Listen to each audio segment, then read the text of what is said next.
أشرف الأنبياء والمرسلين نبينا محمد وعلى آله وصحبه أجمعين ومن تبعهم بإحسان إلى يوم الدين. أما بعد.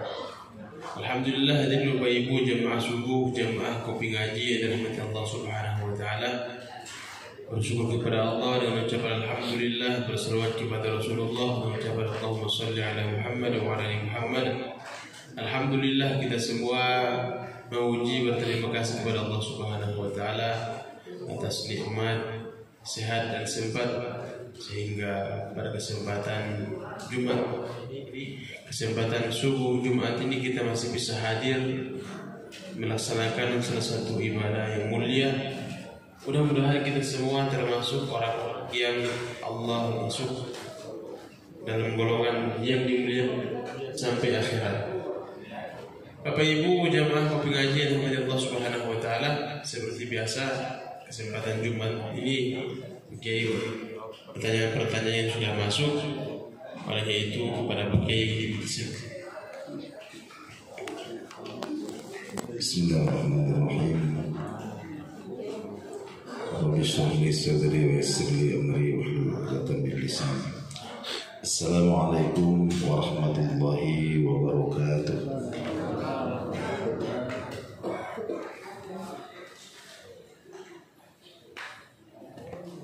Alhamdulillah Rabbil Alamin, wa bihi nasta'inu ala umuri dunya waddin. Alhamdulillahilladzi bi ni'matihi tatimmus shalihat wa bi dzikrihi tatanazzalu rahmatu wal barakatuh. Allahumma salli wa sallim wa barik wa tahannan ala habibina wa maulana Muhammadin nabiyil amin. Arsalallahu ta'ala basyiran wa nadhira wa da'iyan ila Allah bi'idnihi wa sirajan munira. Allahumma salli wa sallim wa barik alaihi wa ala alihi wa ashabihi wa man walahu wa man sahibahu ila yaumiddin, amma ba'du. Hadirin wal hadirat, mukminin mukminat jamaah subuh rahimakumullah. Pertama, kita kembali diingatkan akan nikmat Allah Subhanahu wa taala. Yang penting untuk senantiasa kita syukuri. Paling tidak kita dalam kehidupan ini ada iktiraf, ada pengakuan hati bahwa semua nikmat-nikmat ini datangnya dari Allah Subhanahu wa taala. Kemudian kita sempurnakan dengan lisan kita mengucapkan alhamdulillah. Termasuklah diantaranya berkumpulnya kita pada kesempatan ini, alhamdulillah dalam keadaan sehat walafiat, ya, meskipun cuaca sedikit dingin, agak menggigil, tapi alhamdulillah ini tentu semua ada hikmah. Salawat dan salam kita mohonkan kepada Allah Subhanahu wa taala. Mudah-mudahan di hari Jumat ini dan seterusnya senantiasa Allah Subhanahu wa taala limpahkan dan curahkan kepada baginda Nabi sallallahu alaihi wasallam. Ini adalah salah satu bentuk terima kasih kita, ungkapan terima kasih kita kepada sosok baginda Nabi sallallahu alaihi wasallam atas perjuangan, atas jasa beliau, sehingga hari ini kita bisa sujud, bisa ruku. Seandainya Nabi Shallallahu Alaihi Wasallam tidak mengajarkan kepada kita bagaimana ruku, bagaimana sujud, maka kemungkinan besar kehidupan kita itu hanya seperti binatang saja, makan, tidur, kawin, sudah. Tapi alhamdulillah kita bersyukur kepada Allah Subhanahu wa taala, berterima kasih kepada Nabi sallallahu alaihi wasallam. Nabi mencontohkan kepada kita, memberikan motivasi kepada kita tentang bagaimana bentuk ibadah, bentuk nyambung rasa kita kepada Allah Subhanahu wa taala pencipta kita melalui ibadah sholat ini. Bapak-bapak, ibu-ibu jemaah subuh rahimahumullah, pada kesempatan ini ada dua pertanyaan yang masuk dari jemaah. Coba kita akan kaji pelan-pelan supaya kita bisa betul-betul memahami duduk masalahnya. Yang pertama, ini ada kaitannya dengan kajian subuh 1 atau 2 subuh kemarin terkait dengan pernikahan. Pernikahan. Jadi ini ada kasus, ada peristiwa yang terjadi. Ada wanita muslimah, ada seorang wanita muslimah yang menikah dengan seorang laki-laki. Laki-laki ini awalnya non-muslim, Kristen lah, itu disebutkan dalam pertanyaan itu. Kemudian ketika mau menikah itu dia masuk Islam. Ketika mau menikah dia masuk Islam. Lalu terjadilah pernikahan itu sampai kemudian ada 3 orang anak perempuan semua. Sekitar beberapa tahun kemudian pernikahan ini berlangsung sampai suami ini kembali murtad, kembali ke agamanya. Ya, pertanyaannya adalah bagaimana status pernikahan itu? Kemudian yang kedua, ketika anak gadis ini nanti hendak dinikahkan, bolehkah ayahnya ini atau apakah ayahnya ini masih berhak untuk menjadi wali nikahnya? Kira-kira begitu pertanyaannya.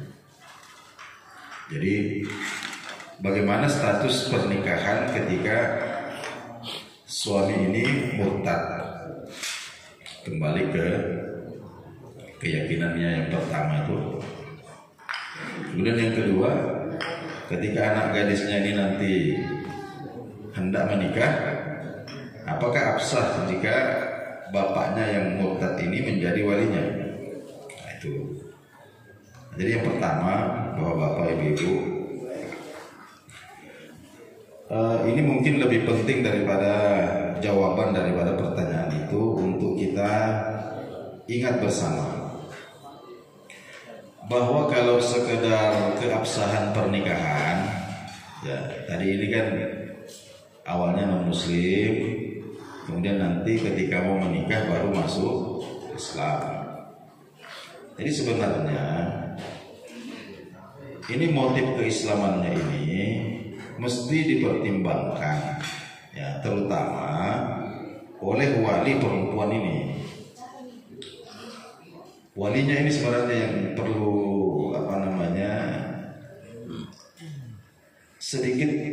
bukan sedikit, ya, harus loyalitasnya itu kemana gitu. Jadi mesti mempertanyakan ini, apa komitmen keislamannya itu semata-mata untuk menikahi saja putrinya. Ini sebenarnya sangat rapuh sebenarnya.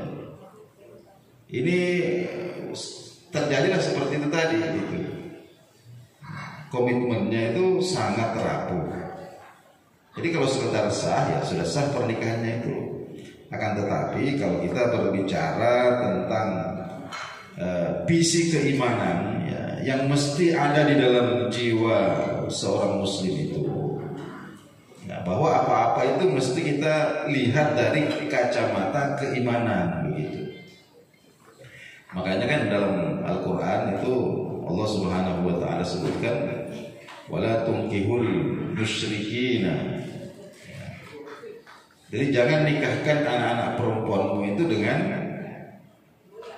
orang-orang musyrik, orang-orang non muslim, hatta tu'minu, ya, sampai mereka beriman. Artinya beriman itu bukan kok sekedar mengucapkan 2 kalimat syahadat, ya, itu sudah Islam. Akan tetapi iman dalam Islam itu akan tumbuh melalui pengorbanan. Nah, jadi kita tengok dulu apa pengorbanannya untuk Islam ini. Bahkan dalam terusan ayat itu Allah Subhanahu wa taala sebutkan bahwa wala abdu mukmin, ya, seorang hamba sahaya yang berkulit hitam tapi kok beriman, itu khairun, itu lebih baik untuk kalian menikahkan dengan anak perempuan kalian itu mim musyrikin, dibandingkan orang-orang musyrik, walau a'jabakum, meskipun dia itu membuat kamu kagum karena kaya raya, wajahnya ganteng, kulitnya putih, ya, seragamnya keren, ada pistol di pinggang. Itu jangan tergoda oleh hal-hal seperti itu. Ini sebenarnya wali nih, mohon maaf bapak-bapak, saudara-saudara sekalian yang punya anak perempuan ini, kita harus punya ketegasan. Jadi kadang-kadang kita ini terlalu, karena dalam tanda kutip alasan terlalu sayang, dalam tanda kutip terlalu sayang kepada anak perempuan kita. Pak Ustaz, nanti kalau tidak diizinkan dia mau bunuh diri dan lain-lain sebagainya, sampai kemudian kita membiarkan. Karena ya patut juga kita katakanlah selidiki betul. Jadi orang kalau baru masuk Islam itu, baru mengucapkan 2 kalimat, nanti mau menikah baru masuk Islam. Ini patut kita pertanyakan sebagai wali motifnya. Kalau anak perempuan kita ini kan kadang umurnya ini masih ya 17, 18, 19-an tahun, ini kan boleh dikatakan secara ya mungkin secara fisik sudah matang, ya, secara fisik, tapi secara psikologi, secara kejiwaan, secara pemikiran ini masih butuh support, masih butuh masukan-masukan, bahkan sedikit tekanan. Ya, kalau perlu kita korban gimana. Nah, itu dulu ada pernah kasus seperti itu. Ya, ini anak gadisnya ini, ada tokoh masyarakat di kampung kami dulu. Anak gadisnya ini katakanlah jatuh cinta kepada non muslim di tempat kuliah itu. Nah, sudah nangis pokoknya tidak mau harus. Nanti sama bapaknya itu kemudian ya bapaknya ini apa yang dilakukan? Bapaknya jual sawahnya. Kemudian ini anak dibawa ke Mekah. Jadi dikeluarkan dari lingkungan lamanya itu, dibawa ke lingkungan baru, ya, sambil dinasehati, sambil diajak ziarah ke, ya mungkin ada 1 tahunan mereka tinggal di Mekah itu. Lalu kemudian pulang ini sudah tidak ada lagi. Ini yang kita maksud, bahwa ini disinilah wali itu betul-betul dibutuhkan peranannya. Bagaimana supaya mencegah jangan sampai terjadi. Oke, sekarang sudah terjadi. Bagaimana kalau sudah terjadi? Kalau ya sudah, bagaimana lagi? Kan begitu. Ya, nah, itulah takdir. Jadi sudah terjadi, kemudian lalu katakanlah kasusnya begitu, kembali ke agamanya yang pertama, kembali ke gereja lah. Tapi ke gereja ini bukan mau servis AC, mau beribadah. Kalau cuma ke gereja saja kan, orang ke gereja itu banyak motifnya. Nggak boleh jadi dia ada kerja di situ atau ada apa di situ. Tapi kalau dia kembali ke gereja, kemudian kembali beribadah seperti ibadahnya, berarti murtad. Ya, berarti murtad. Nah, ketika suami murtad, ya, bagaimana status pernikahan? Status pernikahan itu apakah langsung fasakh, langsung rusak atau bagaimana? Itu di dalam kitab-kitab fikih disebutkan bahwa jika suami murtad, ini bukan ini umum saja ya, bukan sekedar bahwa ini ada orang sebelumnya non muslim kemudian masuk Islam kemudian murtad, biarpun aslinya ini muslim, tapi kalau murtad, nah ini umum saja. Status pernikahan ketika suami murtad atau istri murtad, bukan cuma suami saja, istri juga. Ya, suami atau istri murtad itu tidak langsung rusak itu statusnya, tidak langsung rusak. Akan tetapi statusnya itu mauquf namanya, ditangguhkan dulu, ya, ditangguhkan. Nah, selama masa penangguhan ini, ya, ada namanya 3 kali suci atau 3 kali haid, ya, itu iddahnya itu. Jadi ditangguhkan, ukurannya itu adalah 3 kali suci di perempuan atau 3 kali haid. Jadi seumpama peristiwa murtadnya ini terjadi ketika wanita ini masih dalam keadaan suci, tidak haid, maka nanti dihitung haid pertama, haid kedua, haid ketiga. Setelah bersih haid ketiga, berarti habis masa iddah atau masa penangguhannya. Nah, jika suami ini rujuk dalam masa penangguhan, maka status pernikahan tidak jadi batal. Ya, jadi jika belum cukup 3 kali haid, kok suaminya ini rujuk? Nah, karena tentu dalam prosesnya ini nanti dalam masa penangguhan ini tentu ada mediasi, ya, ada komunikasi yang dijalin. Kenapa murtad begini? Kalau masa iddah belum habis kok suaminya ini kembali masuk Islam atau istri ini kembali masuk Islam, maka status pernikahan tidak jadi batal. Sudah kembali seperti biasa. Tidak perlu akad nikah yang baru. Cukup suaminya mengatakan saya rujuk, ya sudah, aman sudah. Tapi kalau masa iddah habis, ya, lewat sudah 3 kali haid atau 3 kali suci, kok suaminya ini atau istri ini belum mau rujuk, maka ketika itu pernikahan kemudian menjadi batal. Ya sudah. Nah, tapi perlu diingat, di dalam masa penangguhan ini, masa iddah ini tadi, tidak boleh melakukan hubungan suami istri, tidak boleh. Ya, itu juga harus ditangguhkan. Ya, jangan sampai wah ini kan belum putus masih penangguhan ini. Tidak boleh. Nah, itu kira-kira yang pertama. Kemudian yang kedua, otomatis nanti ini kalau seumpama si suami ini tidak rujuk dalam masa iddah, berarti kan pernikahan batal. Pertanyaan selanjutnya adalah, ini kan tadi punya anak gadis, ya, punya anak gadis. Kalau anak gadisnya ini mau menikah, bisakah bapaknya ini menjadi walinya? Jawabannya tidak bisa, Pak, tidak bisa, Bu. Kenapa? Karena wali itu harus muslim, ya. Wali itu harus. Nah, coba kita baca syarat-syarat wali itu, dia harus muslim.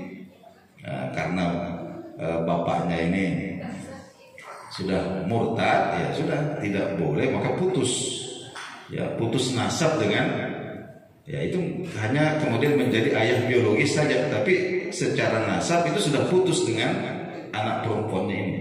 Putus nasabnya, tidak mendapatkan warisan dan seterusnya. Ya, itu konsekuensinya.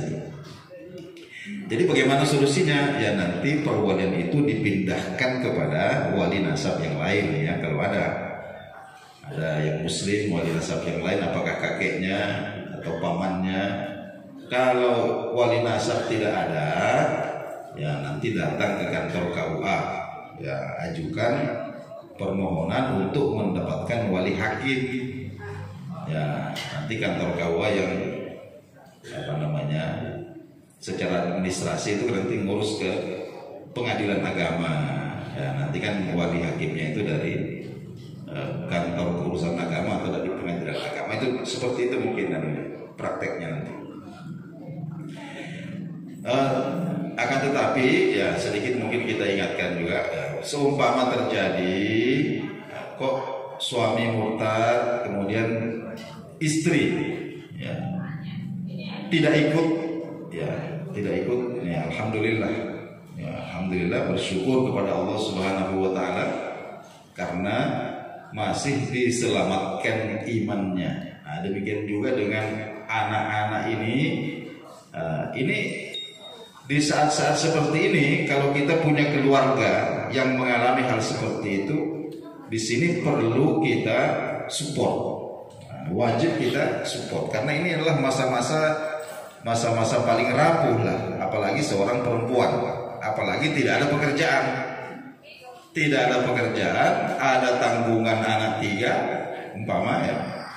Apatah lagi kalau hidup di tengah-tengah atau di lingkungan ya non muslim. Nah, di sini kita sebagai komunitas muslim ini kalau perlu kita musyawarah ini bagaimana ya supaya tidak terbawa, karena seringkali sudah terjadi seperti itu. Akhirnya kemudian karena suaminya mengancam mau menceraikan kalau tidak ikut, akhirnya kemudian karena pertimbangan anak sudah besar-besar, kemudian pertimbangan ekonomi, tidak punya pekerjaan, bagaimana sandaran hidupnya nanti dan lain sebagainya, akhirnya kemudian ikutlah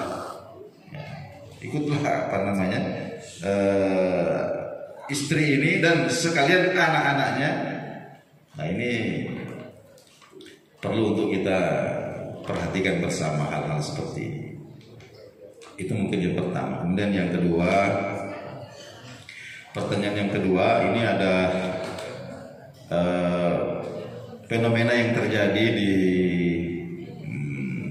Pasuruan ya,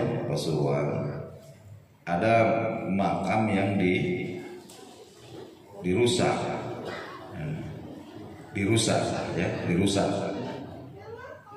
Kalau di istilah dibongkar ini kan yang beredar ini kan dibongkar ya. Kalau dibongkar itu dalam pemahaman saya itu digali kemudian dikeluarkan tulang-tulangnya itu mungkin dibongkar seperti itu. Tapi kalau yang saya perhatikan di videonya itu memang dirusak nisannya, kemudian apalagi kubahnya itu dihancurkan itu. Saya tidak terlalu mengikuti asbab asal muasalnya, tapi saya kira ini kalau kita lihat makam siapa yang dirusak, kemudian siapa yang merusak, nah ini masalah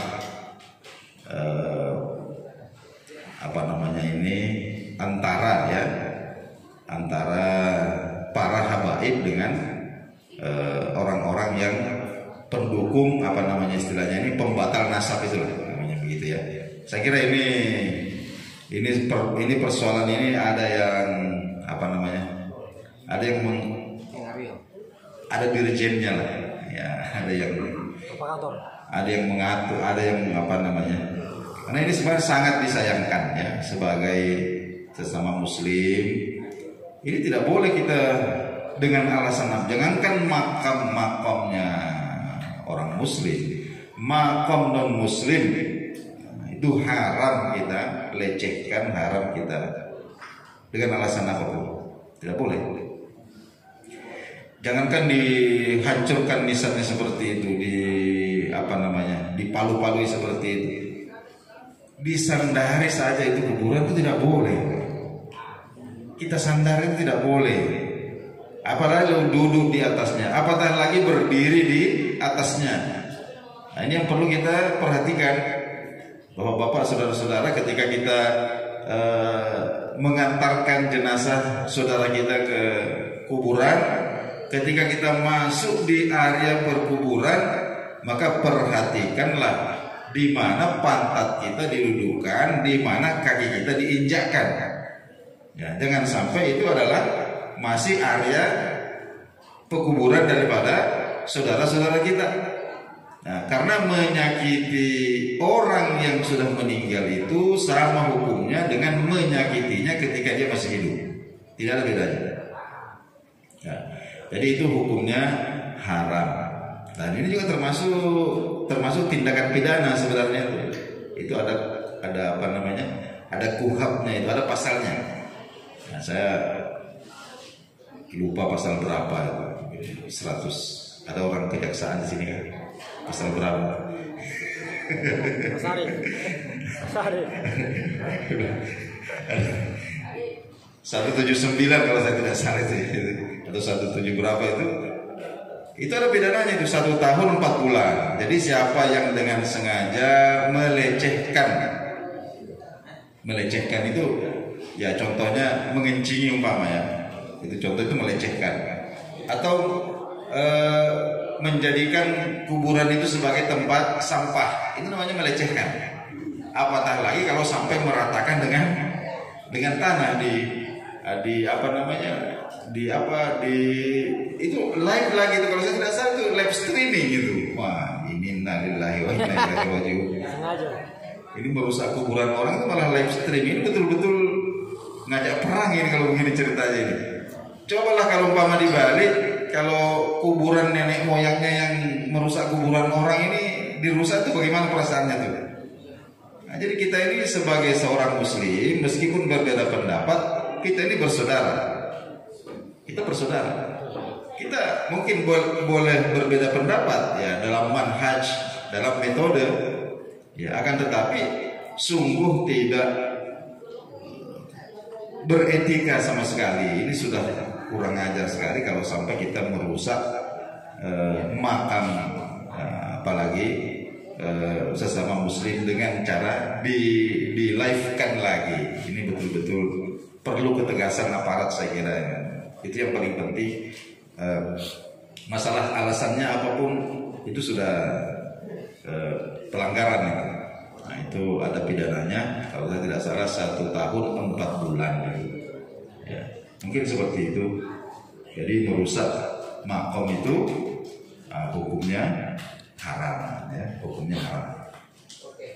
Baik, bapak-bapak, ibu-ibu, jemaah subuh sekalian, alhamdulillah hidangan ini sudah ada di hadapan kita, dan majelis kita ini sebenarnya majelis umum saja.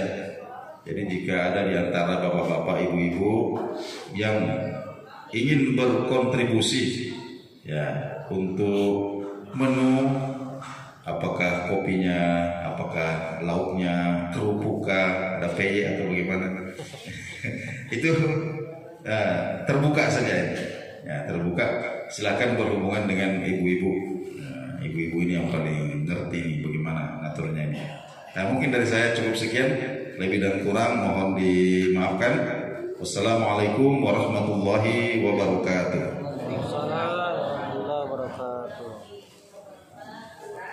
Demikian pertanyaannya sudah dijawab, dan lebih 2 ya. Oleh itu mungkin bapak ibu yang punya pertanyaan, kami sarankan untuk di WA saja untuk dibahas untuk pekan depan, seperti itu ya. Yang mohon terima kasih kepada ibu-ibu Jumat Berkah semuanya terlibat di dalamnya. Semoga Allah Subhanahu wa taala berkahi semuanya. Mari kita tutup doa kafaratul majelis. Subhanallah bihamdika asyhadu an la ilaha illa anta astaghfiruka wa atubu ilaik. Assalamualaikum warahmatullahi wabarakatuh.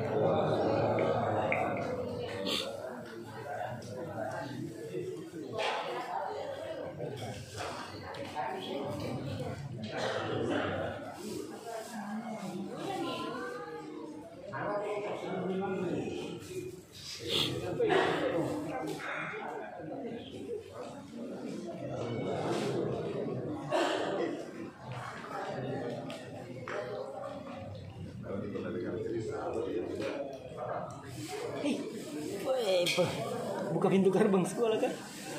Dia buka pintu sekolah. Mungkin mana di sini. Tapi kalau hari Rabu itu dia tidak masuk sekolah. Dia mau ikut saya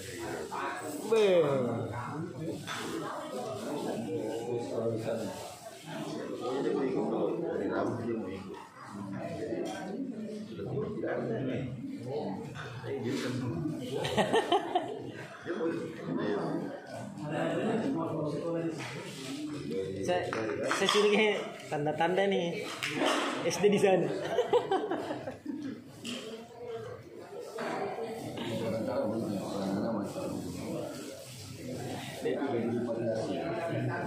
Kayaknya dia dapat teman baru di sana.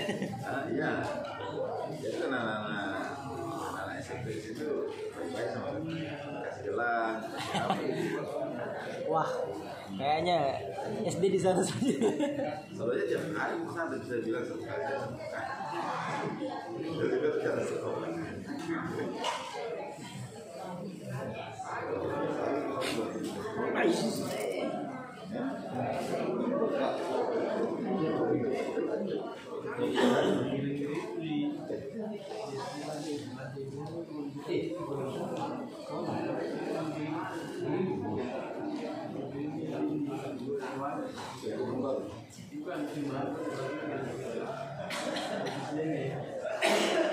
Sampai kejadian yang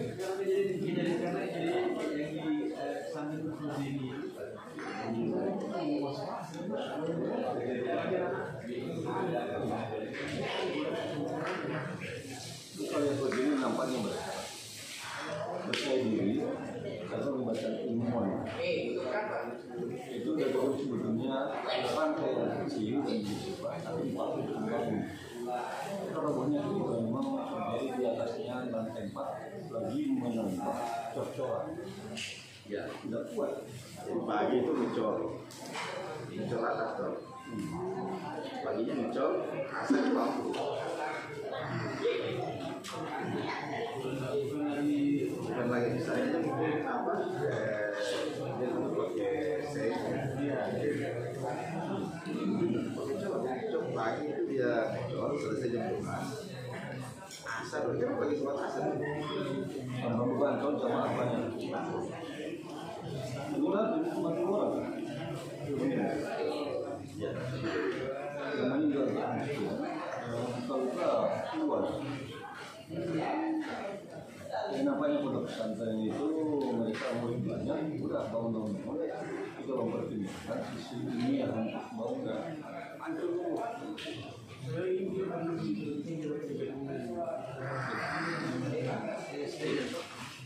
itu punya konsultan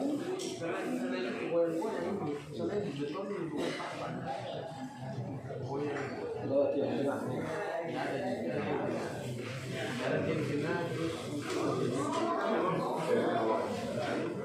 Ini kan dua. Lama ini. Jadi ini bangunan dia sekaligus. Jadi persiapan kan itu dua lapis. Setelah itu kemudian ditambah lagi. Ditambah 4 itu. Jadi dari 2 ditambah 4 lagi ya. Kasihan ini. 6. ya tadinya mungkin dari 3 tapi tambah banyak dari tadi untuk kemampuan dan besi yang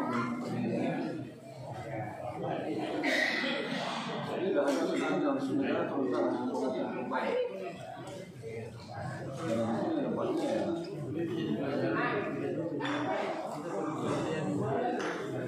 nah sekarang ini pesantren-pesantren itu akan diteliti di audit bahwa memang sudah bermasalah bongkar negara tentang membangun ulang.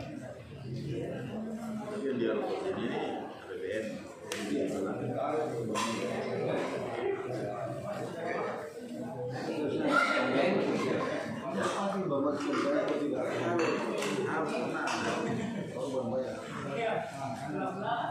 Mandre.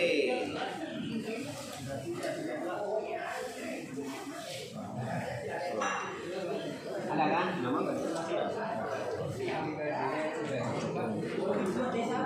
Abi.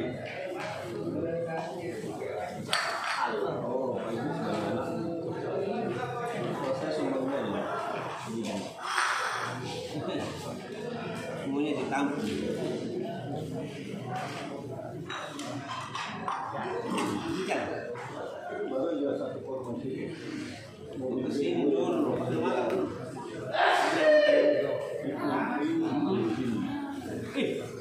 Nanti. Makan saja.